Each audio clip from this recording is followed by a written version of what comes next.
వెంకటాచలంలో చిత్రం ఏమిటో తెలుసా? ప్రతిరోజు స్వామి అమ్మ కోసం 7 కొండలు దిగి అమ్మవారి దగ్గరికి వెళ్ళవలసింది. అయ్యని కిందకి దింపగలిగిన శక్తి ఉన్నది అమ్మ ఒక్కతికే. అయ్య అమ్మ దగ్గరికి రావలసిందే. మిగిలినప్పుడు అయ్యవారు చాలా హడావిడిగా ఉంటారేమో కానీ అమ్మ దగ్గరికి వచ్చినప్పుడు మాత్రం పరమ ప్రశాంతంగా ఉండవలసింది. 7 కొండలు ఎక్కలేకపోయానని బెంగెట్టుకోక్కర్లేదు. అమ్మ పాదాలు పట్టుకున్నవాడు కూడా ధన్యుడే. ఇది అమ్మ సౌలభ్యం. అందుకని అమ్మ కొండ కిందే ఉంది. అమ్మకున్న గొప్పతనం ఏమిటో తెలుసా అండి? ఆయన అన్నమాచార్యుల వారు అంటారు, ఈతడఖిలంబునకు ఈశ్వరుండై సకల భూతములలోనత పొగలువాడితడు, జలధి కన్యాపాంగలలితే క్షణములోన కలసి వెలుగుచునున్న తజ్జలంబితడు, జలజాసను నివదన జలది మధ్యమునందు అలరు వెలువడిన పరమామృతంబితడు, సరివోని సురత సంపదల నింతుల చేత వరవధూపతికి పరమైన ఇతడు, ఈతడఖిలంబునకు ఈశ్వరుండై సకల భూతములలోన తాపగలు వాడితడు, తిరువేంకటాచలాధిపుడు తానై ఉండి పరిపాలనము చేయు భారకుండితడు. అంతటి మహనీయమూర్తి ఆయన. తిరువేంకటాచలాధిపుడై అంటే నాకు పాటలు పాడడం రాదు, అందుకని ఏదో ఆనందం కొద్దీ అనేశాను. కానీ ఆయన తిరువేంకటాచలాధిపుడు తానయ్యుండి పరిపాలనము చేయు భరకుండితడు. ఆ అమ్మ చేత్తో పెట్టిన అన్నం ఉందే, అమ్మ దయ అంటే ఏమిటో తెలుసా అండి? అమ్మ కారుణ్యం అంటే ఏమిటో తెలుసా? అందుకే అమ్మవారి గురించి చెప్తే వెంకటాచలంలో ఒక్కటే మాట చెప్తారు. అమ్మా నువ్వేమిటో తెలుసా? ఈశానాం జగతోస్య వెంకటపతేర్విష్ణో పరాం ప్రేయసీం తద్వక్షస్థల నిత్యవా సరసికాం తక్షాంతి సంవర్ధినీం పద్మాలంకృత పాణి పల్లవయుగాం పద్మాసనస్తాం శ్రియం వాత్సల్యాది గుణోజ్వలాం భగవతీం వందే జగన్మాతరం. అమ్మా నువ్వు మా అమ్మవమ్మా, నువ్వు మాకే అమ్మవి కాదు, ఈ అన్ని జగములకు నువ్వు తల్లివి. అందుకే అమ్మని చూడండి ఒక్కసారి తిరుచానూరులో. మీరు ఆ తిరుచానూరు రాజద్వారం దాటి మెట్లు దిగుతుంటే ఎదురుగుండా బలరామకృష్ణుల సన్నిధానం ఉంటుంది.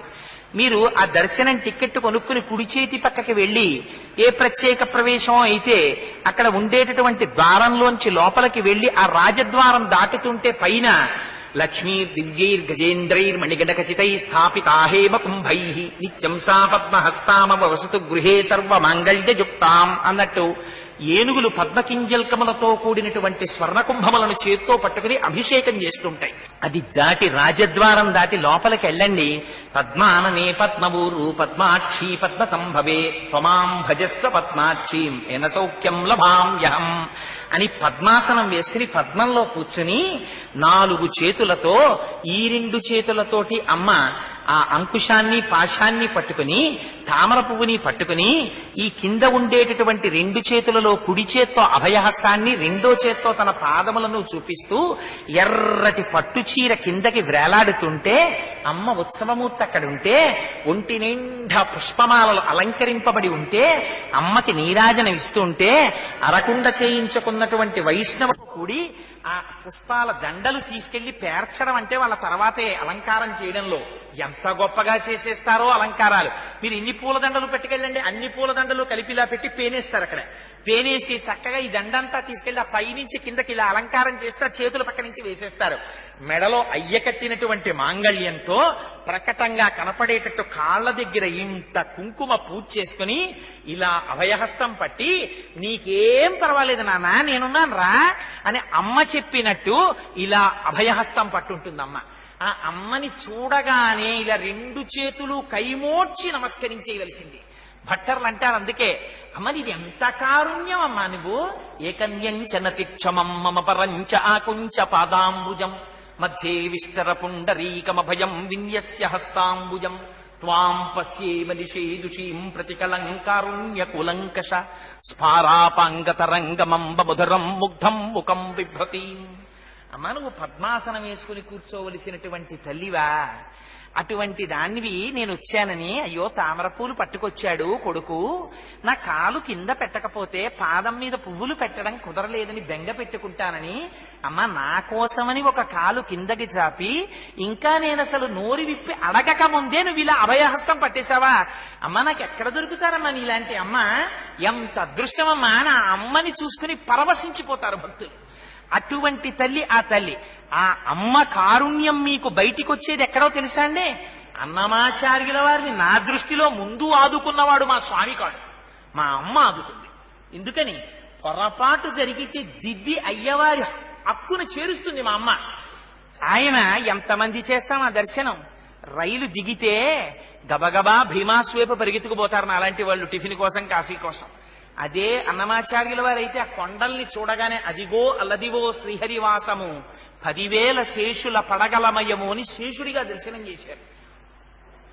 అన్నమాచార్యుల వారి సంకీర్తన వినపడితే అమ్మవారు పొంగిపోతారు, అయ్యవారు పొంగిపోతారు. మీకు ఒక ఆశ్చర్యకరమైన విషయం చెప్పనండి. అసలు నిద్రపోవడం అలవాటు లేనటువంటి వెంకటేశ్వర స్వామి వారు అన్నమాచార్యుల వారు తన 2 భార్యలతో ఉయ్యాలలో స్వామివారిని పడుకోపెట్టి అటువైపు భార్యలు ఇటువైపు ఆయన కూర్చుని జోవచ్యుతానంద జోజో ముకుంద అని ఆ కీర్తన పాడుతూ ఉయ్యాల ఊపితే కనురెప్ప వెయ్యడం అలవాటు లేని స్వామి నిద్రపోయేవట్ట. ఆయన ఆధ్యాత్మ సంకీర్తనలు పాడితే పద్మావతీదేవి వెళ్ళి అడిగింది అన్నమాచార్యుల వారిని, అన్నమయ్య ఏమిటయ్యా ఈ సంకీర్తనలు? నువ్వు చెప్పిన ఆధ్యాత్మ సంకీర్తనలు విని వెంకటేశ్వర స్వామి వారికి వైరాగ్యం వస్తోంది, నా వైపు శృంగారంగా చూడ్డం మానేశాడయ్యా, 2 శృంగార సంకీర్తనలు చెప్పవయ్యా అంది తల్లి. అంటే అప్పుడు పలుకుతే నెల తల్లి పవళించెను కలికితనమున్న పతిని కలసినది కానా అని సంకీర్తనం చేశారు. ఎంత దర్శనం చేశారో తెలుసా అండి అన్నమాచార్యులు వారు? భక్తి అంటే అది భక్తి. అలరులు కురియగా నడనదే అలకుల కులుకుల అలమేల్మంగ అంటారు. ఆ తెర అడ్డు పెట్టి ఆ తెర వెనక నాట్యం చేస్తుంది అమ్మవారు. ఆవిడ చెలికెత్తెలు ఆ తెరని పట్టుకుంటారు అటు ఇటు. ఎన్ని రకాలుగా నాట్యం చేసిందో, ఎన్ని భంగిమలు పెట్టిందో, ఆ తెరచాటు నుంచి అమ్మవారి నాట్యం చూసిన ఇంత వెంకటాచలపతి కూడా పొంగిపోయి సంతోషపడిపోయి వెళ్ళి బిగియార కౌగిలించుకున్నారు అమ్మవారిని. ఇది అమ్మా నాన్నల్ని దర్శించడంలో ఉండేటటువంటి ఆర్షమైన సంస్కృతి. ఇది అన్నమాచార్యుల వారికి ఇంత దర్శనం ఎక్కడి నుంచి జరిగింది? అమ్మ అమ్మే. ఎంత చిత్రమో తెలుసా అండి, నేను అప్పుడప్పుడు చెప్తూ ఉంటాను ఈ మాట.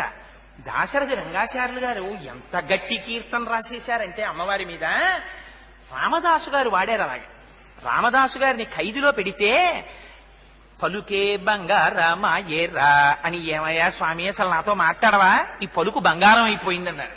ఇక్ష్వాకుకుల తిలక ఇకనైనా పలుకావు రామచంద్ర నిలదీశారు. ఏమయ్యా నువ్వు నాతో మాట్లాడటం లేదన్నారు. ఇంకా అది అయిపోయిన తర్వాత అమ్మా రామచంద్రులు మాపై చలము చేసినారు సీతమ్మ చెప్పావమ్మా.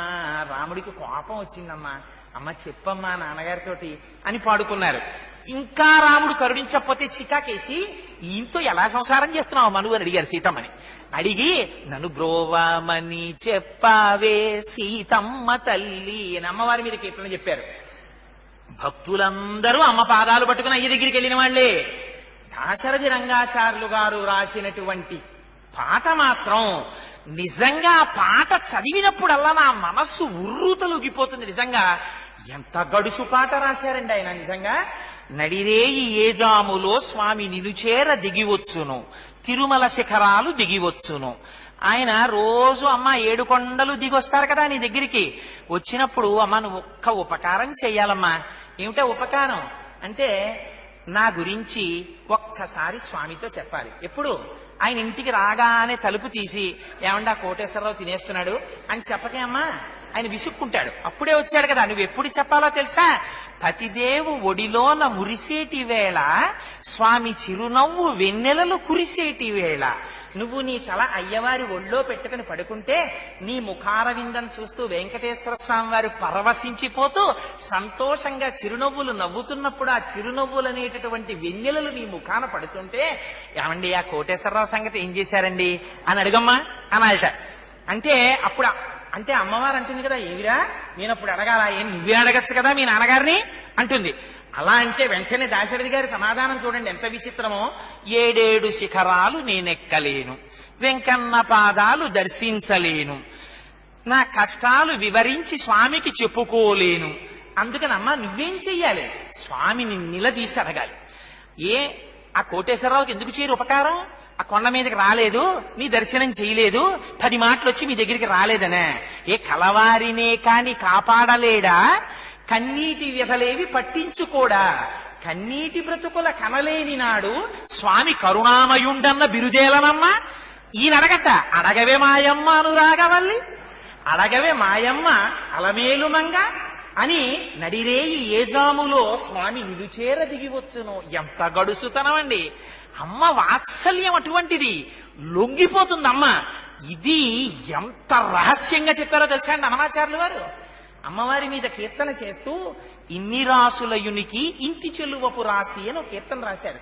నిజంగా నాకు ఆ కీర్తన వింటుంటే ఇంత కఠినమైన నా మనస్సు కూడా కరిగిపోతుంది. అందుకే ఎంత గొప్ప పాటండి. మన్మూర్ధ్నికాళియపనే వికటాట వేషు శ్రీ వెంకటాద్రిశిఖరే శిరసశ్రుతీనాం చిత్తేప్యనన్య మనసాం సమమాహితౌతే శ్రీ వెంకటేశ చరణౌ శరణం ప్రపద్యే. పోని స్వామి నీ పాదాలు నా మనస్సు మీద పెట్టు అని అడగడం కాదు, ఎంత గడుసుతనమో చూడండి. స్వామి నీకు బాగా కఠినంగా ఉన్న వాటి మీద పాదాలు పెట్టడం అంటే ఇష్టం కదా.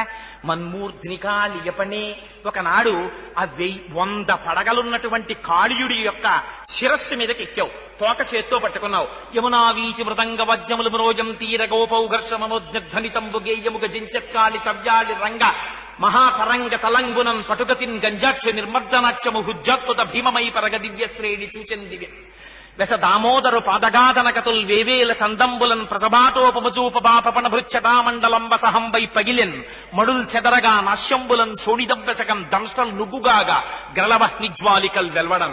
అలా తాండవం చేశావు కదా కాళీయుడి మీద. ఎవరైనా పావు తల మీద నాట్యం చేస్తారా? నువ్వు నాట్యం చేశావు.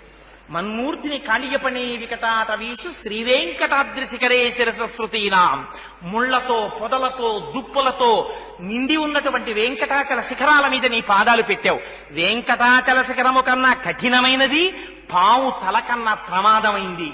నా దగ్గర ఒకటి ఉంది చెప్పనా, నీకు అలాంటివి ఇష్టం కదా నా మనస్సు, దాని మీద కూడా పెట్టుకొని పాదాలు అని అడిగారు. ఎంత గడుసుగా అడిగారో చూడండి. అందుకని మన్మూర్ధిని కాళీయపడే వికటాట వీషు శ్రీ వెంకటాద్రిశిఖరే శిరసశ్రుతీనాం చిత్తేప్యనన్య మనసాం సమమాహితౌతే శ్రీ వెంకటేశ చరణౌ శరణం ప్రపద్యే. అటువంటి వాడు కదా. అందుకని అమ్మ పాదాలు పట్టుకోవడంలో అన్నమాచార్యుల వారు చూపించినటువంటి వైభవం చూడండి. ఇన్ని రాసుల యునికి ఇంటి చిలువపు రాసి. అమ్మా నిన్ను చూస్తుంటే నాకు రాసులన్నీ జ్ఞాపకానికి వస్తున్నాయమ్మా. 12 రాసులు అన్నారు. అన్నమయ్య ఎలా జ్ఞాపకం వస్తున్నాయి అంది అమ్మ. అడిగితే ఎంత గడుసుగా మాట్లాడారో తెలుసా అండి. అమ్మా నీ కళ్ళు చూస్తే చాపల్లా ఉంటాయి, అందుకని మీనరాశి. నీ వాడి గోళ్ల సతికి వృశ్చిక రాశి, తిన్నని వాడి గోళ్ల సతికి వృశ్చిక రాశి. ఆ గోళ్లు వాడిగా తెల్లగా మెరిసిపోతుంటాయి వేళ్లు, అది చూస్తే నాకు వృశ్చిక రాశి గుర్తొస్తోంది. నీ నడుం సన్నగా ఉంటుంది, హరిమధ్యమైనటువంటి నడుము కలిగినటువంటి నిన్ను చూస్తే సింహరాశి గుర్తొస్తోంది. నిరంతరం కన్యప్రాయంగా ఉండేటటువంటి కన్యాకుమారి స్వరూపం కదా, అందుకని నీది కన్యరాశి. నువ్వు గడుసు మాటలు మాట్లాడేటటువంటి దానివి కదా, అందుకని మకర రాశి అని అమ్మవారిలో అన్ని రాసులు చెప్పి ఇన్ని రాసుల యునికి ఇంటి చెలువపు రాశి. అమ్మ నువ్వు ఈ రాసుల యొక్క రాశి అన్నారు. ఏమిటి మాట అన్నమాచార్యులు వారు చెప్పడం? గొప్పతనం ఏమిటో తెలుసా అండి ఆ కీర్తనలో?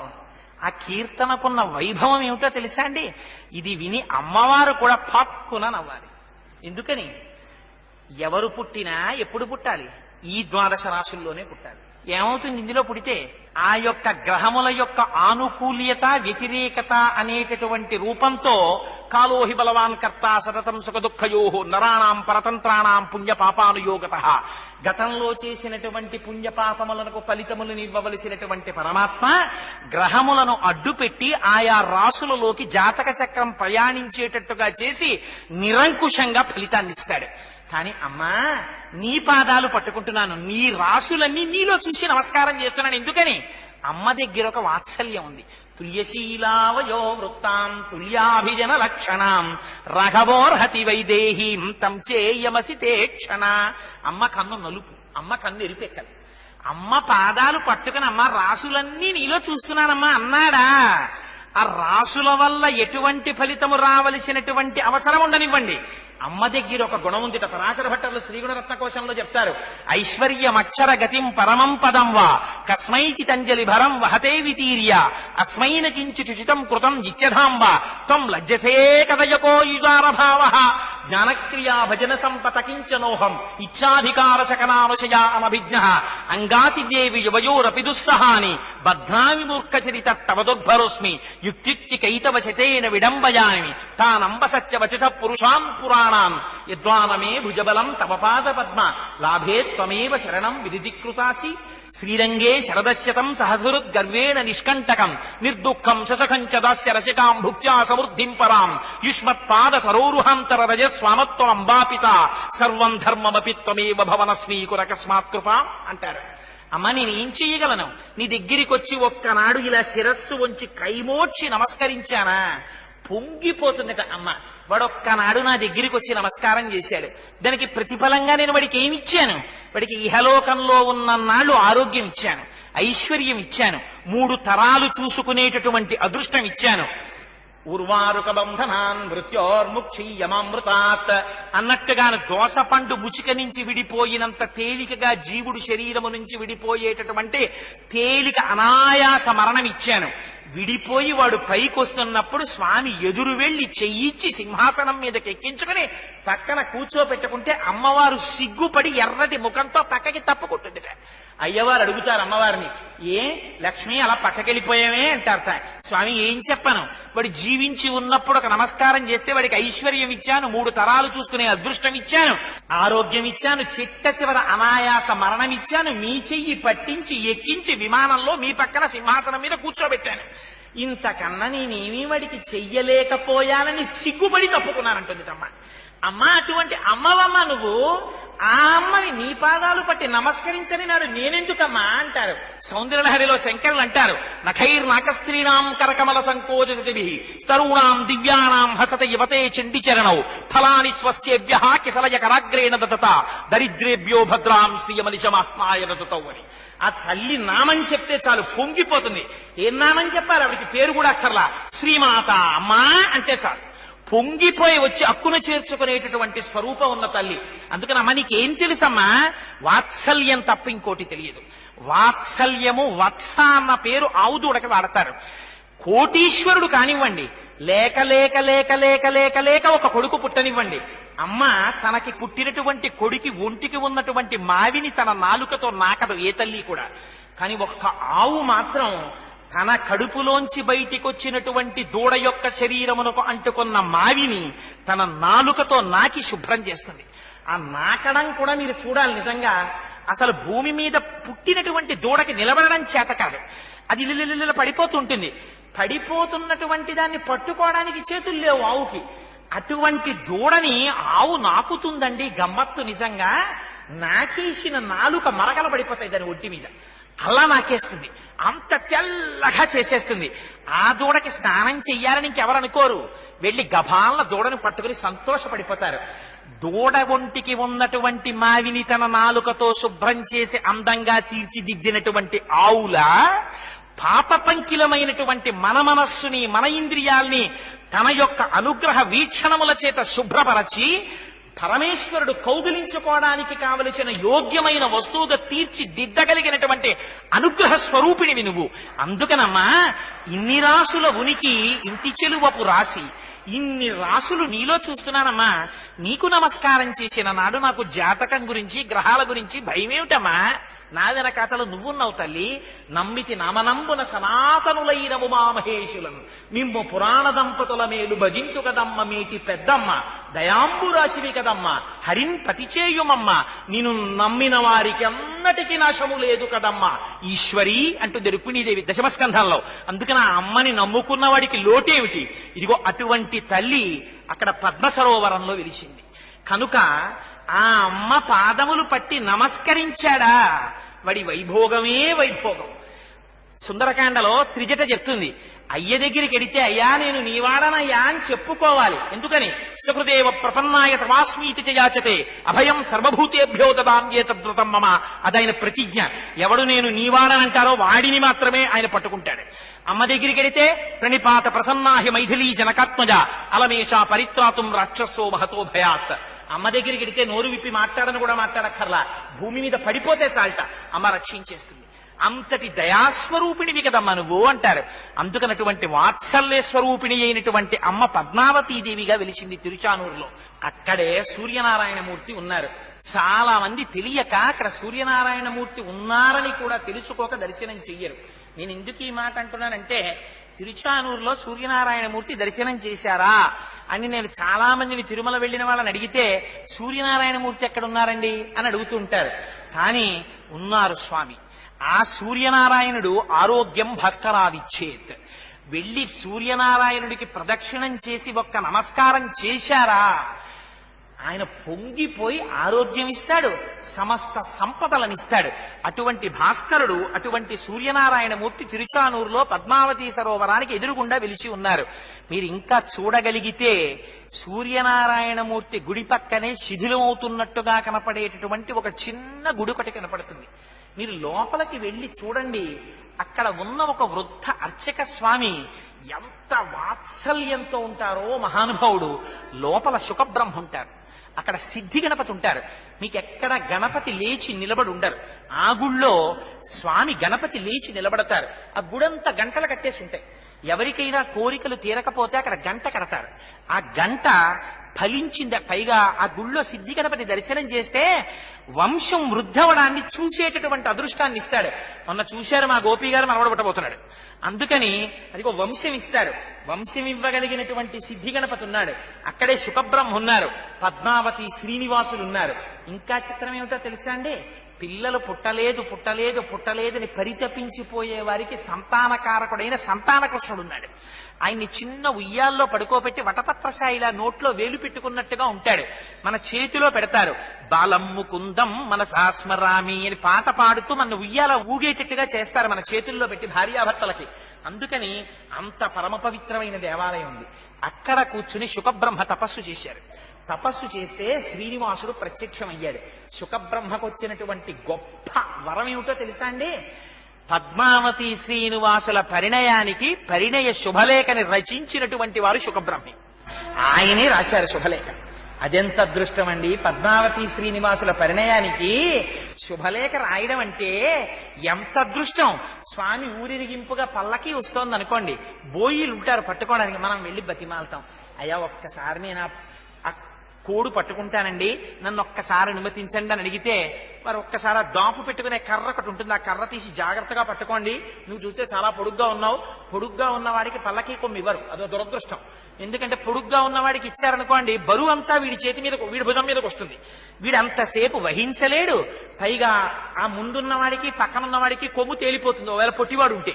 అందుకని వాడు ఆ కొమ్మట్టుకు వేళ్లాడాలి, అందుకని అది దిగదటు వేపు. అందుకని పొడుగ్గా ఉన్నవాడిని అమ్మ మీరు పొడుగ్గా ఉన్నారని అంటారు. స్వామి పల్లకీ సేవ చేసుకోవడంలో పొడుగుతనం అప్పుడప్పుడు అడ్డొస్తుంది.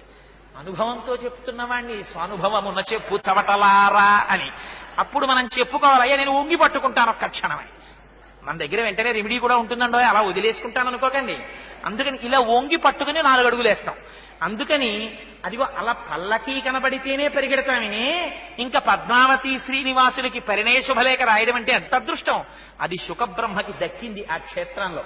మీకు ఇప్పటికీ పద్మావతి అమ్మవారి దేవాలయంలో అమ్మవారికి మీరు అభిముఖంగా వెడుతున్నప్పుడు రాజద్వారంలోంచి లోపలికి దిగుతూ ఉంటే మీరు అటు చూస్తున్నప్పుడు అమ్మవారికి ఎడమ పక్కన బలరామకృష్ణులు ఉంటారు.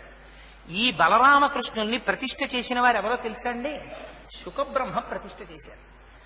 ఎందుకనంటే వెంకటేశ్వర స్వామి వారి కళ్యాణం జరుగుతున్నప్పుడు ప్రవర కృష్ణ పరమాత్మ ప్రవర చెప్పారు, కృష్ణాంశలో వచ్చారు ఆయన. అందుకని కృష్ అంటే నిరతిశయ ఆనంద స్వరూపుడు. కృష్ణుడు ఎక్కడుంటే అక్కడ ఆనందం. అందుకే మీరు చూడండి కృష్ణలీలలు దశమస్కంధంలో ఎంత సంతోషంగా ఉంటాయో చెప్పలేను. ఎటువంటి వారమనివ్వండి వచ్చి కూర్చున్నారనుకోండి ఆబాల గోపాలం మురిసిపోతారు. సాధారణంగా పిల్లలు సుందరకాండకి సంతోషిస్తారు. అది ఎక్కడ ఆఖరి రోజున సంతోషం, మొదటి రోజున సంతోషం. ఎందుకంటే హనుమ వైభవం వింటే పిల్లలకి చాలా సరదాగా ఉంటుంది. మళ్ళీ కృష్ణుడి బాలక్రీడలు వింటే ఎంత సంతోషమో. వారిల్లు సొచ్చి కడవల దూరంబుగ నీగి త్రాగితదనా కడవల్ వీరింట నీసతుండిడ వారికి వీరికిని పెద్ద వాదయ్య సతి ఆడంజని మీగడ పెరుగోడక నీ సుతుడు త్రావి ఒక ఇంచుకత కోడలి మూతింజరిమిన కోడలు ముచ్చనుచు అత్త కొట్టెల తాంగి అని మహానుభావుడు బాలురకు పాలు లేవని బాలింతలు మొరలు పెట్టపక పకనగియా బాలుండాలము చేయొచ్చు ఆలకు గ్రేపులను విడిచి అంబోజాక్షి. ఒకటా రెండా ఎన్ని అల్లర్లు చేశాడో. ఆ కృష్ణుడు నిరతిశయ ఆనంద స్వరూపుడు. అందుకని ఆ కృష్ణుణ్ణి బలరాముడితో కలిపి బలరామకృష్ణుల్ని తీసుకొచ్చి అక్కడ పెట్టారు. కృష్ణుడి దగ్గర ఉన్న ఇంకొక గొప్పతనం ఏమిటో తెలుసా అండి? అందుకే మీకు గోవిందరాజస్వామి వారి గుళ్ళో మళ్ళీ పార్థసారథి అని కృష్ణుడు ఉండి పైన ఒక మాట రాస్తారు. పార్థాయ తత్సదృశ సారథినత్వయైవ యౌదర్శితౌ స్వచరణౌ శరణం ప్రజేతి భూయోపి మహ్యమిహతౌ కరదర్శితౌ తే శ్రీవేంకటేశ చరణౌ శరణం ప్రపద్యే. స్వామి, నీతో అర్జునుడు తిరిగాడు, కనిపెట్టగలిగాడా నువ్వు పరబ్రహ్మానివని? తెలుసుకోలేకపోయాడు. నువ్వేం చేశావు? నీ విశ్వరూపాన్ని నువ్వే చూపించావు. చూపించి అర్జున నా పాదాలు పట్టుకో అని చెప్పావు. ఆనాడు కదూ అర్జునుడు నీ పాదాలు పట్టుకుని పితేవ పుత్రస్య సఖేవ సఖ్యు ప్రియ ప్రియాయార్హసిదేవ సోఢుం అని అడిగాడు. అలా నాకు కూడా నీ పాదాలు నువ్వే దర్శనమిప్పించవయ్యా అని అడుగుతారు. ఆ బలరామకృష్ణులు ఇద్దరిని సుఖబ్రహ్మ ప్రతిష్ఠ చేశారు. 1905 సంవత్సరంలో ఆ హాతీరాంకి సంబంధించినటువంటి మఠం వాళ్ళు తిరుమల తిరుపతి దేవస్థానానికి పాలకవర్గంలో ఉన్నటువంటి సమయంలో అదిగో అప్పుడు జరిగింది ఒక విచిత్రం. సుందరేశ్వర స్వామి వారికి ఉత్సవమూర్తి మాత్రమే ఉండేది పద్మావతి అమ్మవారి దగ్గరే. 1905లో మొట్టమొదటిసారి వాళ్ళు శ్రీ భూ సమేత సుందరేశ్వర స్వామి వారి యొక్క దేవాలయ నిర్మాణం అప్పుడు చేశారు. మనం ఇప్పుడు ప్రతిసారి అమ్మవారి దర్శనం అవగానే ఎడం పక్కకి ముందు వెడితే బలరామకృష్ణులు కనబడతారు, ఇంకా పక్కకి వెడితే సుందరేశ్వర స్వామి వారు కనపడతారు. శ్రీభూ సమేతులై వెంకటేశ్వర స్వామి వారిలా ఉంటారు. మీరు ప్రదక్షిణంగా అలా వెనక్కి తిరిగితే ఆ వెనకాల ఒక పెద్ద పుట్ట పడగపట్టిన పాము కనపడతాడు, అనంతుడు సుబ్రహ్మణ్యుడు. అక్కడ నమస్కారం చేసి ఇంకొంచెం ముందుకి తిరిగి ఇలా వస్తే ఇలా నిచ్చెనలా వేసి ఇలా కిందకి దిగుతూ ఉంటుంది. అక్కడి నుంచి చూస్తే విమానంలో లక్ష్మీదేవి కనపడుతుంది. అమ్మవారు నల్లటి బోర్డర్ ఉండి ఆ బోర్డర్ లో కూర్చుని ఉంటుంది. లోపల ఉన్న అమ్మవారెంతో విమానంలో ఉన్న అమ్మవారు కూడా అంతే. అక్కడ ప్రణిపాతం చెయ్యాలి. అసలు నమస్కారం చేసి ఇప్పుడు అది అడ్డు కట్టారు కాబట్టి ఆ మెట్లకి అటు దిగితే కొంచెం ముందుకెడితే ప్రసాదం పెడతారు. కాస్త ప్రసాదం తిని మళ్ళీ కుడి పక్కకు వస్తే పంపులు ఉంటాయి, అక్కడ చెయ్యి గడిగేసుకుని ఆ టీటీడీ పబ్లికేషన్ స్టాల్లో పుస్తకం ఉంటే కొనుక్కొని మళ్ళీ అమ్మవారికి పునర్దర్శనాన్ని మనం నమస్కారం చేసుకుని మనం బయటికి వెళ్ళిపోతుంటాం. గుళ్ళోంచి బయటికి వచ్చి ఎడం పక్కకి తిరగగానే అక్కడ వైభవం అంతా ఉంటుంది. అమ్మవారికి ఉన్న గొప్పతనం ఏమిటో తెలుసా అండి? ఫాల్గుణ మాసంలో వచ్చేటటువంటి శుక్రవారాలలో అమ్మవారికి సువాసిని పూజ జరుగుతుంది. ఆ శుక్రవారాలలో జరిగేటటువంటి సువాసిని పూజలో అమ్మవారి దేవాలయానికి ఆ రోజుల్లో వచ్చేటటువంటి సువాసినులు అమ్మవారి పాదాల దగ్గర పసుపు తాళ్లు సమర్పిస్తారు. పసుపు కొమ్ములు, మట్టెలు, నల్లపూసలు, గాజులు, రవికిల బట్టలు, పసుపు కుంకాలు ప్రత్యేకించి ఈ పసుపు తాళ్లు అమ్మవారికి ఇస్తారు. పద్మావతీదేవి అమ్మవారి పాదముల దగ్గర పెట్టి పూజింపబడి తీయబడినటువంటి పసుపు తాడు స్త్రీ యొక్క మాంగళ్యాన్ని నిలబెట్టగలిగినటువంటి సమర్థత కలిగిన పసుపు తాడు. అందుకని దాన్ని మంగళసూత్రంలో కట్టుకుంటారు. అది అమ్మ అనుగ్రహం కలిగిందా? ఆవిడ ఏదో రూపంలో మనకి పంపించకపోతుందా? పంపిస్తుంది. ఆవిడ అనుగ్రహం కలిగిన నాడు. అందుకని అదిగో అది అమ్మవారి యొక్క వైభవం అంటే. అందుకని ఆ రోజున సువాసిని పూజలలో ఫాల్గుణ మాసంలో శుక్రవారాల్లో సువాసినులందరూ అమ్మవారి పూజలు చేస్తూ ఉంటారు. ఆ రోజున అక్కడికి వెళ్ళినటువంటి సువాసునుల్ని మనకి ఫిబ్రవరి మార్చిల్లో వస్తుంది ఫాల్గుణ మాసం అంటే. సత్రవుల్లో ప్రత్యేకం సువాసినులందరికీ కూడా షడ్రసోపేతమైనటువంటి విందు చేస్తారు. ఆ రోజున అమ్మవారు ఏదో ఒక స్వరూపంలో సువాసినులతో కలిపి విందు ఆరగిస్తుంది అంటారు. అందుకని ఆ తల్లి యొక్క వైభవం అటువంటి వైభవము. సరే, దీని తరువాత ఇంత గొప్పతనం మళ్ళీ మనకి ఈ పద్మ సరోవరం పైనున్న సరోవరాలు. అమ్మవారు ఎంతటి వాత్సల్యమూర్తో అంత వాత్సల్యం మనకి మళ్ళీ వెంకటేశ్వర స్వామి వారి దగ్గర కూడా కనపడుతుంది. ఎలా కనపడుతుంది?